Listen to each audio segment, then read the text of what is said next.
तो DBMS में हम लोग क्या कुछ पढ़े हैं अभी तक? अगर मैं बात करूं MySQL में, तो MySQL में हम लोग क्या पढ़े हैं? अलग अलग क्वेरी लैंग्वेज को, राइट? अलग अलग हमने क्या पढ़ा है? क्वेरी। अब क्वेरी लैंग्वेज में सबसे पहले कौन सा हम लोग पढ़े हैं? DDL, पक्का? डेटा डेफिनेशन लैंग्वेज, यही होता है ना? DDL का फुल फॉर्म क्या होता है? Data definition language. और डेटा डेफिनेशन लैंग्वेज के अंदर क्या क्या आता है? तो इसके अंदर आता है क्रिएट। क्रिएट के थ्रू क्या क्या करते हैं हम लोग? याद है क्या करते हैं? तो क्रिएट टेबल, डेटाबेस और यूजर, है ना? To create table, database, user etcetera, यही ना? ये डेटाबेस, टेबल या यूजर को क्रिएट करेगा, सही बात है। क्रिएट के बाद दूसरा क्या पढ़े थे हम लोग? इसका जस्ट रिवर्स क्या होता है? उल्टा क्या होता है? ड्रॉप। इसका जस्ट अपोजिट होता है ड्रॉप। ड्रॉप से क्या कर सकते हैं हम लोग?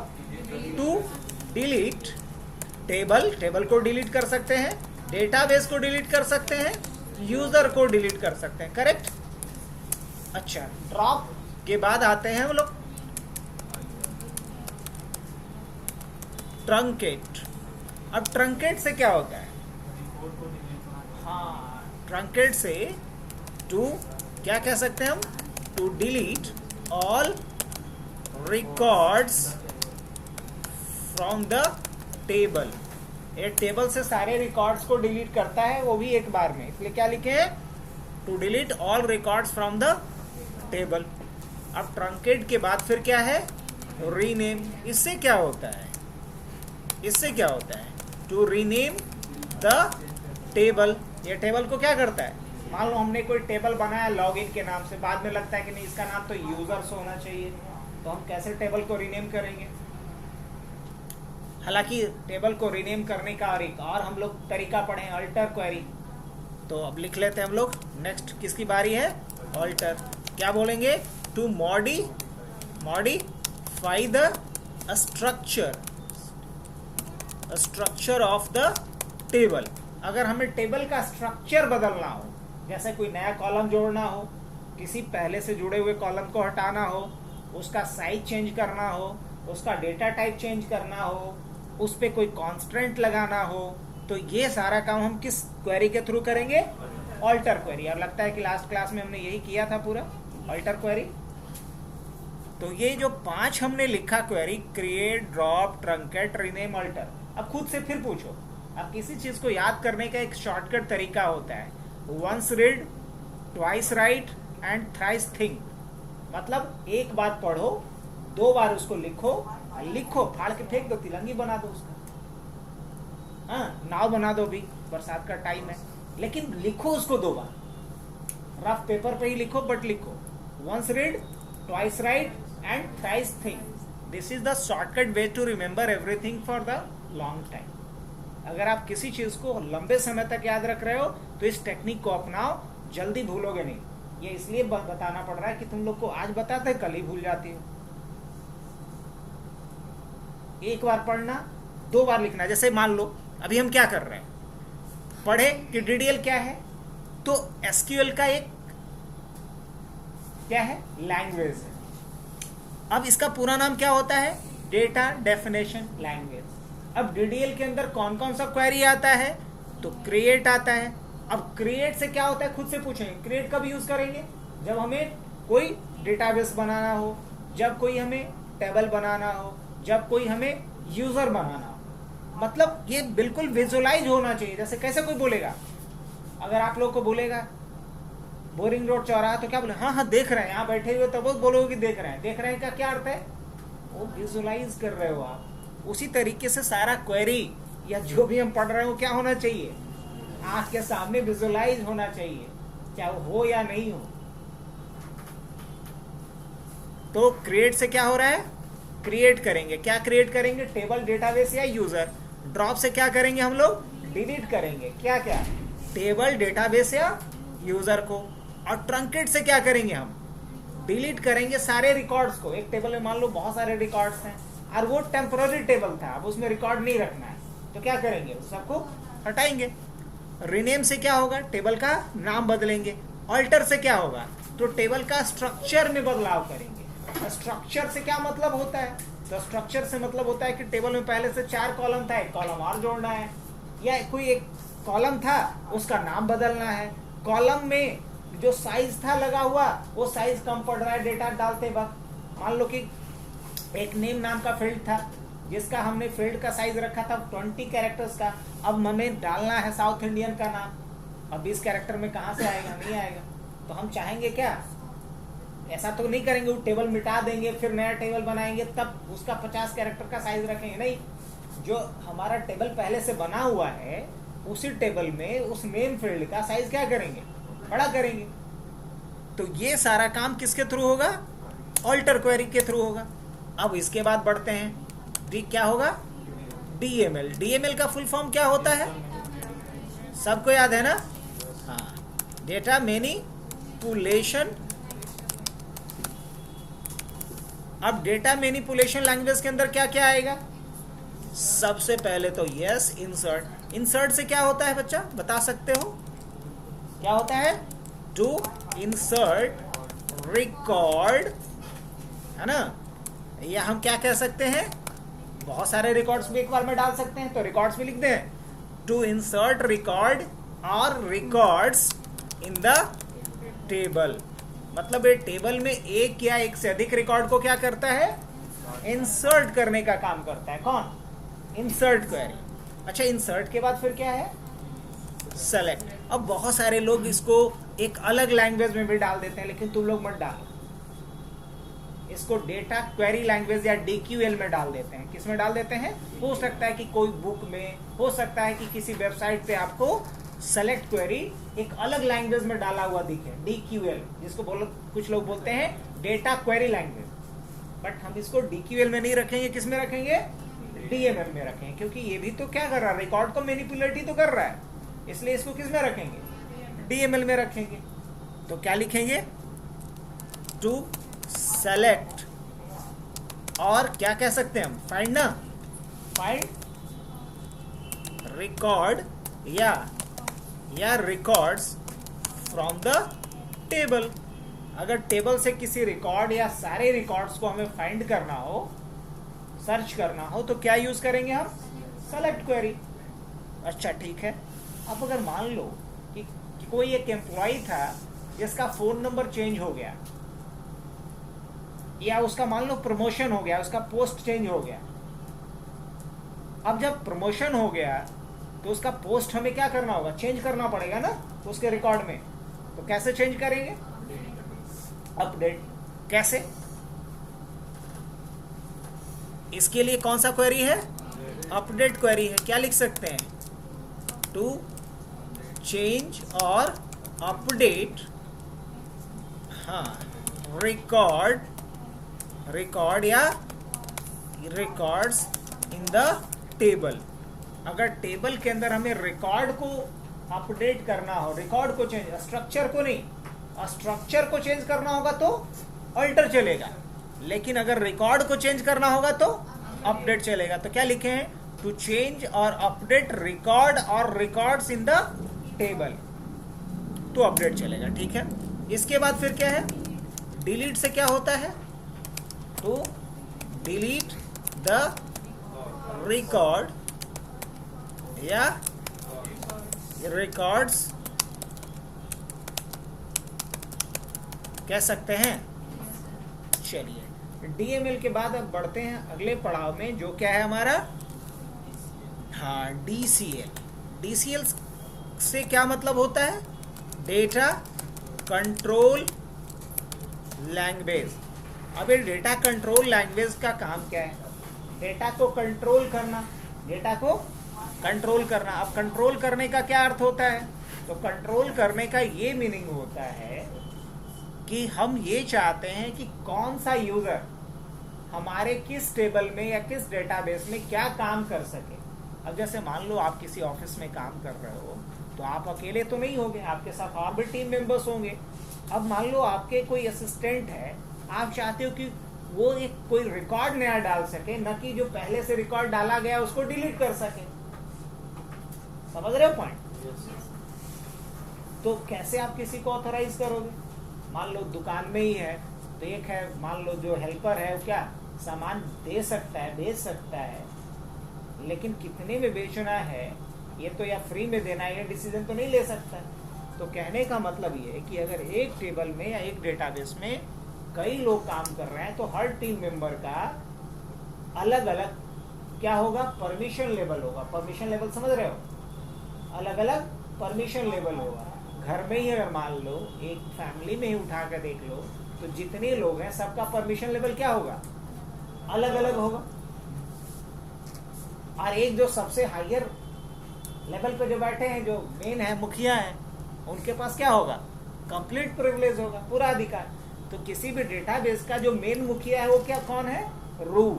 कौन है, रूट। और रूट के अलावा जितना यूजर बनाएंगे उसको हमें जिस लेवल का परमिशन देना होगा परमिशन देंगे। कैसे, जरा देखा जाए। ठीक है, तो इसके लिए यहाँ पे दो ऑप्शन है, एक है ग्रांट और दूसरा क्या है, रिवोक। और रिवोक का मतलब क्या होता है जानते हो?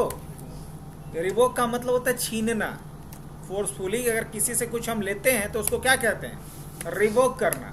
और अगर हम किसी को कुछ असाइन करते हैं, खासतौर से इन टर्म ऑफ प्रिविलेज, तो क्या बोलते हैं, ग्रांट। जैसे सुना होगा, ये कोई कंप्यूटर का टेक्निकल वर्ड नहीं है, जनरल टर्म में भी यूज करते हैं। जा तुमको हम ग्रांट कर रहे हैं इस काम के लिए। ग्रांट मतलब अनुमति देना, ग्रांट मतलब अनुमति देना, परमिट करना, चलो परमिशन ग्रांटेड, है ना। तो ग्रांट का मतलब क्या होता है यहाँ पे, to assign particular permission to the user. अगर किसी यूजर को ओवर द टेबल और डेटाबेस, या तो हम किसी यूजर को पूरे डेटाबेस पे भी परमिशन दे सकते हैं या किसी खास टेबल पे दे सकते हैं, और खास लेवल का परमिशन दे सकते हैं। मतलब हम तय कर सकते हैं कि कौन सा यूजर किस लेवल का काम करे। अब मान लो एक हमारा असिस्टेंट है, उसको हम चाहते हैं कि रिकॉर्ड इंसर्ट भी कर सके, देख भी सके, डिलीट भी कर सके, लेकिन किसी एक टेबल में। दूसरा असिस्टेंट है, हम चाहते हैं वो रिकॉर्ड को खाली देख सके। तीसरा जो है वो सिर्फ इंसर्ट कर सके। तो इस तरीके से हर एक असिस्टेंट को या हर एक एम्प्लॉय को आप अलग अलग लेवल का क्या दे सकते हो, परमिशन दे सकते हो with the help of grant query. और रिवोक से क्या होगा, अब मान लो कि सेल्स डिपार्टमेंट का एक टेबल था और सेल्स में एक बंदा काम कर रहा था जिसका नाम था गुलशन। अब गुलशन सेल्स को छोड़कर के आईटी में शिफ्ट कर गया है, तो जो सेल्स टेबल के ऊपर परमिशन दिया था गुलशन को, उससे क्या करेंगे, आप छीन लेंगे। और इसको परमिशन देना भी होगा तो किस पे देंगे, आईटी वाले टेबल पे। तो उस केस में क्या करेंगे, हम रिवोक का भी यूज करेंगे और ग्रांट का भी यूज करेंगे। तो क्या लिख सकता हूं मैं, to revoke permission from the user. अगर यूजर से हमें परमिशन क्या करना है, रिवोक करना है, तो किसका यूज करेंगे, रिवोक का यूज करेंगे। अब जरा दोनों का यूज करके देख लें पहले, तो आगे बढ़ते हैं। ऐसे लिख ही देता हूं मैं, एक और बचा हुआ है क्वेरी, उसके बाद सिर्फ हम लोग एडवांस पार्ट शुरू करेंगे। ये तो बिल्कुल बेसिक है, एबीसीडी समझ लो डेटाबेस का। अब इसके बाद अगर हम बात करें तो डीसीएल के बाद तो बारी आती है टीसीएल का। टीसीएल का मतलब क्या होता है, transaction control language. Transaction control language basically transaction control language का यूज किया जाता है ट्रांजैक्शन को कंट्रोल करने के लिए। कंट्रोल इन द सेंस कि अगर मान लो हमने कोई रिकॉर्ड डाला, बाद में मेरे को लगता है नहीं इस रिकॉर्ड को जो मैंने डाला था वो हमें रिवर्ट करना है, हमने किसी रिकॉर्ड को डिलीट कर दिया, बाद में लगता है नहीं ये रिकॉर्ड तो मुझे चाहिए था, डिलीट गलती से हो गया, तो हम रोल बैक करना चाहते हैं। अगर मान लो कि हम अपने डेटाबेस में मेजर चेंजेस कर रहे हैं, लेकिन हम चाहते हैं हर चेंजेस को करने से पहले क्या लगा दें, सेव पॉइंट क्रिएट कर दें, है ना, ताकि अगर मुझे कभी भी जरूरत पड़े तो उस सेव पॉइंट पे हम क्या कर सकें, वापस जा सके, रोल बैक कर सके।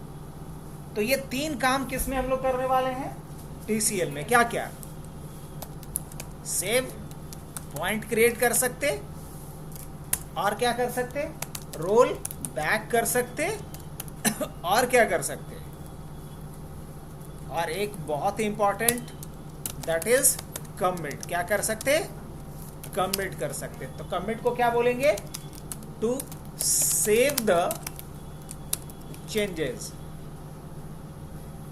जो भी चेंजेस करेंगे,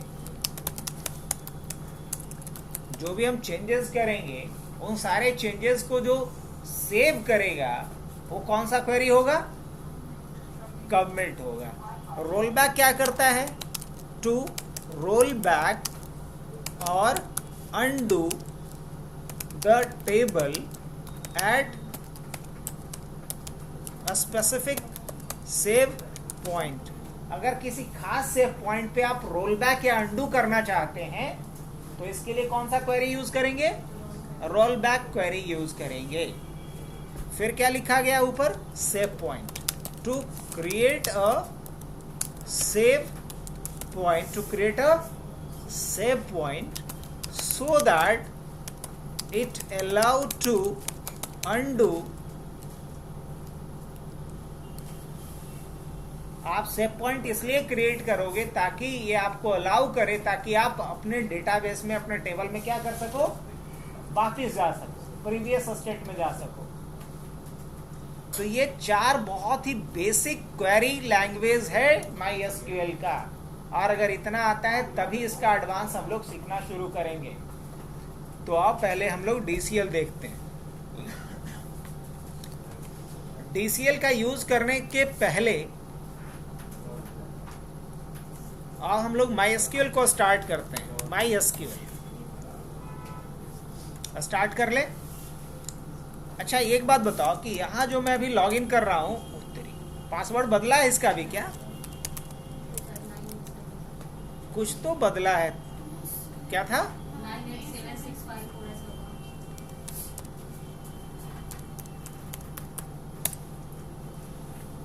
सही है, ये इसका पासवर्ड बदल दिया है, गुड। अब मुझे इसमें क्या करना है, देखना है कि किस यूजर से हम लॉगिन है। तो कैसे देखेंगे, स्टेटस। तो किस यूजर से लॉगिन हूं मैं अभी, करंटली मैं रूट यूजर से लॉगिन हूं, हाँ कि ना, रूट यूजर से लॉगिन हूं। तब रूट के पास क्या होता है, पूरा अधिकार, कंप्लीट राइट्स। इसलिए अगर हम यहाँ पे अगर अभी क्या लिखें, अगर लिखता हूं मैं शो डेटाबेसेस, तो क्या दिखाएगा, जितने भी सर्वर पे डेटाबेस बना है सब कुछ दिखाएगा।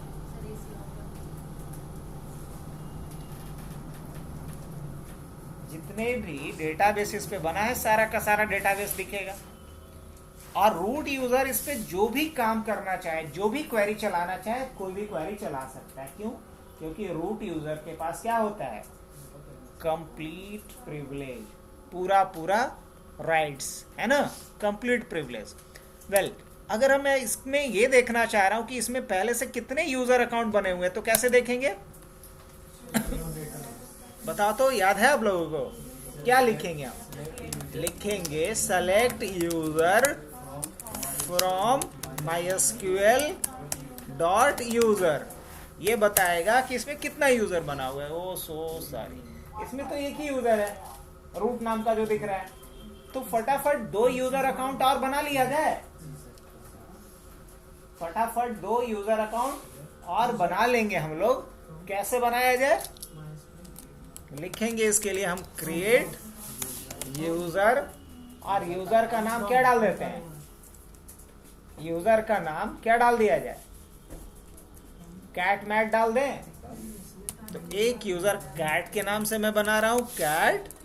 तो ऐसे नहीं लिख सकते ना, इसको किस में लिखना होगा, सिंगल इन्वर्टेड कॉमा के अंदर, कैट @of लोकल होस्ट और आइडेंटिफाइड बाय, और जो पासवर्ड रखना है इसके लिए, मान लो इसके लिए पासवर्ड हमने रख दिया ABC @123।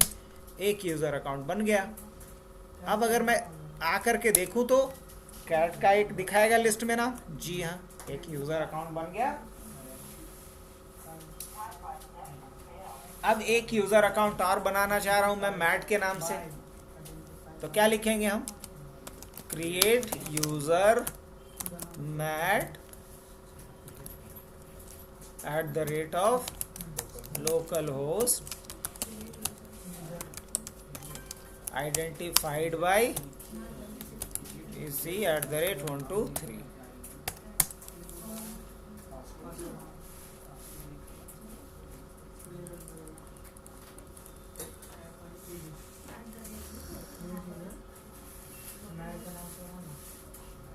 Local host create user Matt सही तो है।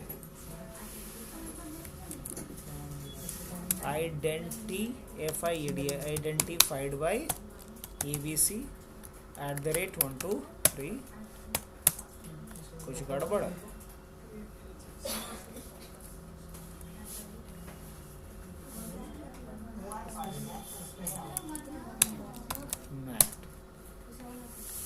ठीक है, तो अब 2 यूजर बन गया। अब देखें कैसे।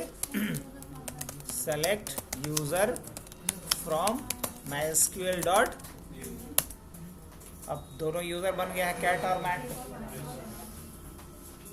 अब हम कैट या मैट से लॉगिन करके देखें। अभी यहाँ लॉगिन मैं किससे हूँ? यहाँ तो मैं लॉगिन हूँ रूट से।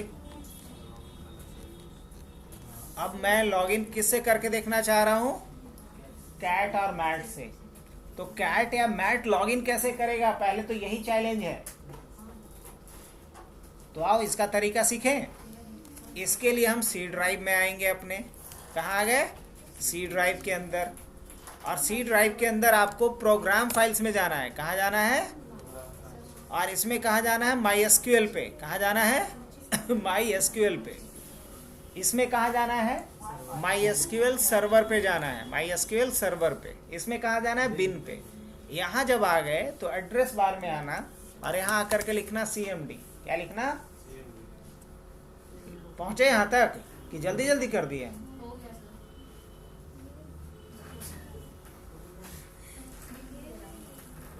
यहाँ तक पहुंच गई है तो और क्या हो गया है? अभी किसकी बात कर रहे थे? अगर भूल गए आप लोग कैट या मैट किसी यूजर का, तो कैसे ब्रेक करोगे वो भी सिखा देते हैं। तो पासवर्ड ब्रेक करने के लिए आपको लिखना पड़ेगा alter user.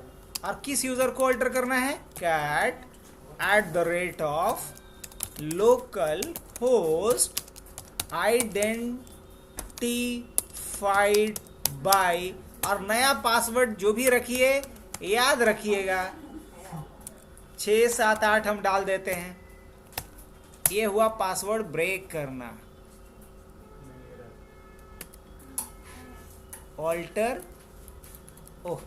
Alter user cat @ local host identified का स्पेलिंग हम थोड़ा गलत लिखे हैं।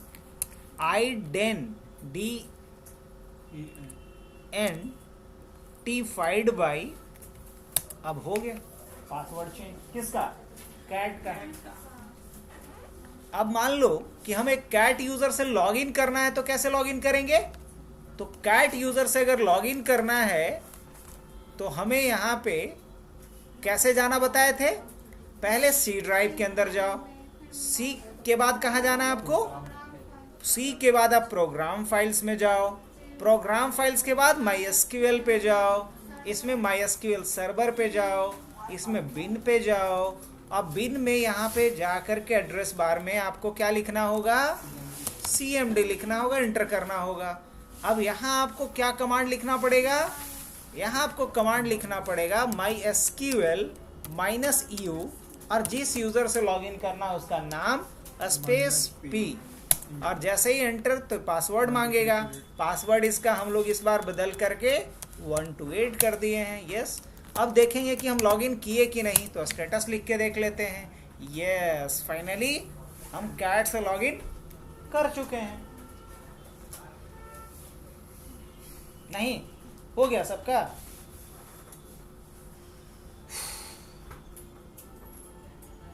अब अगर हम यहाँ आकर के लिखते हैं शो डेटाबेसेस, कहाँ, यहाँ आकर के लिखते हैं शो डेटाबेसेस, तो यहाँ सिर्फ 2 ही डेटाबेस का नाम आ रहा है, ध्यान से देखो।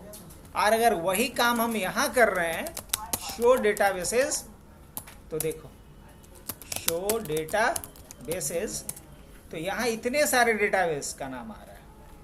अब ऐसा क्यों हो रहा है बताओ? क्योंकि यहाँ मैं यूजर से लॉग इन हूँ और यहाँ रूट से लॉग इन हूँ। हाँ, जो ओनर है, जो क्रिएट किया, जो ओनर है उसी का, तो उसको सब कुछ दिखेगा। नहीं तो टॉम को परमिशन दें, टॉम को परमिशन दे देते हैं सिर्फ एक डेटाबेस के ऊपर, और वो डेटाबेस क्या होगा? CITS। क्या होगा? CITS। अब कैसे परमिशन देंगे जरा देखते हैं, दे दिया जाए। तो परमिशन देने के लिए हमें लिखना पड़ेगा यहाँ पे ग्रांट। क्या यहाँ तक पहुंचे तुम लोग? क्या लिखेंगे? ग्रांट। अब ग्रांट क्या करना है? कोई खास परमिशन देना है कि सब कुछ देना है? मान लो अभी सब कुछ देते हैं, सपोज सब कुछ देते हैं, तो क्या लिखेंगे? ग्रांट ऑल ऑन किसके ऊपर? किसी खास डेटाबेस के ऊपर। हाँ, CITS। अब CITS के किस टेबल पे देना है? CITS के अंदर मान लो कि 50 टेबल है, सभी टेबल पे देना है तो क्या लिखेंगे? स्टार। अगर किसी खास टेबल पे देना होगा, मान लो इसमें एक टेबल है लॉगिन, तो सिर्फ लॉगिन पे परमिशन देना है तो क्या लिखेंगे? Dot login. लेकिन अगर सारे टेबल्स पे परमिशन देना है तो क्या लिखेंगे? रूट की तरह नहीं हो जाएगा? हाँ बिल्कुल हो जाएगा, लेकिन फिर भी रूट नहीं होगा। काहे? क्योंकि इसको यूजर बनाने का अभी भी परमिशन नहीं है। और ख्याल इसे परमिशन किस पे देंगे? इसी डेटाबेस पे ना, बाकी के डेटाबेस पे तो नहीं है। और रूट को तो पूरे सर्वर के ऊपर है। अच्छा, हाँ, मतलब CITS पे ही कुछ कर सकते हाँ, कुछ कर सकता है। सर जो नया यूजर में बनाएंगे जो डेटा वो यूज देख सकता है? हाँ बिल्कुल, तो मान लीजिए ऐसा नहीं देख सकते। तो क्या लिखेंगे? ग्रांट ऑल ऑन CITS, है ना। अरे किसको देना है परमिशन? जिस यूजर को। यूजर का नाम क्या है? किससे लॉगिन है वो? कैट से, तो लिखेंगे cat @of local host, permission देना हो गया। क्या क्वेरी ओके? अब जरा देखते हैं वापस से यहीं से रहते हुए। अब अगर हम लिखेंगे शो डेटाबेसेस, ध्यान से देखना चेंजेस आने वाला है इस बार। इस बार जब देखेंगे तो क्या बात है, लास्ट टाइम में इसको CITS दिखा था, इस बार में दिख गया। तो क्यों दिखा इस बार में CITS? क्योंकि परमिशन ग्रांट कर दिया हूं मैं। तो परमिशन ग्रांट करना सीखे। हालांकि आज सारा केस नहीं समझा पाएंगे, समय नहीं है क्या, तो कल आगे बताएंगे। अभी परमिशन छीनना सिर्फ बता दें? नहीं, छीन लीजिए। अगर परमिशन छीनना होगा, अच्छा तो यहाँ लिखेंगे revoke all on CITS dot star, और क्या करेंगे? From cat local host. ये हुआ परमिशन छीनना। अब अगर दोबारा हम देखेंगे शो डेटाबेसेस करके, तो क्या परमिशन दिखेगा? नहीं, काम खत्म। तो आज के लिए इतना ही रखते हैं। ये वीडियो भी अपलोड कर देता हूं मैं।